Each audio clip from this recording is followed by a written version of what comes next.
Donald ট্রাম্পকে ব্যঙ্গ করে তৈরি অ্যানিমেশন ভিডিও ঘিরে নেট দুনিয়ায় শুরু হয়েছে তোলপাড়। যুক্তরাষ্ট্র ও ইরানের সাম্প্রতিক উত্তেজনার মধ্যেই এই নতুন ধরনের প্রচারণা নজর কাড়ছে বিশ্বজুড়ে।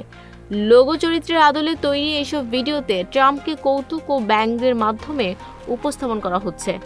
বিশেষ করে যুদ্ধবিরতি ঘোষণার পর এক্সপ্লোসিভ মিডিয়া নামের একটি প্ল্যাটফর্ম থেকে প্রকাশিত ভিডিওগুলো কয়েক ঘন্টার মধ্যেই লাখো মানুষের নজরে আসে।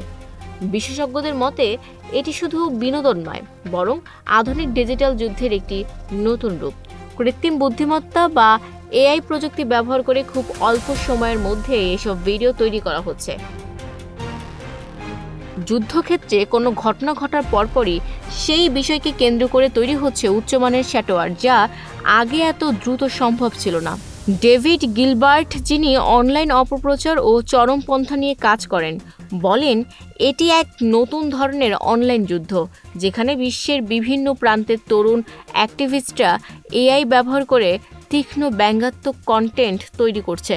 তার মতে এত বড় পরিসরে এবং এত দ্রুত গতিতে এমন প্রচারণা আগে দেখা যায়নি। এক্সক্লুসিভ মিডিয়া নিজেদের স্বাধীন দল দাবি করলেও তাদের কন্টেন্ট নিয়মিত শেয়ার করছে ইরানের সরকারি অ্যাকাউন্টগুলো। এতে ধারণা করা হচ্ছে এটি প্রচারণার পেছনে সরকারি সমর্থন থাকতে পারে। বিশ্লেষকদের মতে এই কৌশলের মাধ্যমে ইরান মূলত পশ্চিমা বিশ্বের তরুণদের কাছে পৌঁছাতে চাইছে, যারা প্রচলিত সংবাদ মাধ্যমের চেয়ে সামাজিক যোগাযোগ মাধ্যমে বেশি সক্রিয়। সবচেয়ে উদ্বেগের বিষয় হলো এই ধরনের ডিজিটাল প্রচারণার বিপরীতে এখনও শক্ত কোনো পাল্টা পদক্ষেপ নিতে পারেনি যুক্তরাষ্ট্র। বিশেষজ্ঞরা বলছেন ভিডিওগুলোর উপস্থাপনা ও কৌতুকের ধরন এতটাই প্রভাবশালী যে তা সাধারণ মানুষের চিন্তাভাবনাকেও প্রভাবিত করতে পারে। সব মিলিয়ে প্রযুক্তি নির্ভর এই নতুন প্রচারণার বিশ্ব রাজনীতিতে এক নতুন মাত্রা যোগ করছে, যা ভবিষ্যতের যুদ্ধের ধরনকেই বদলে দিতে পারে বলে মনে করছেন বিশ্লেষকরা।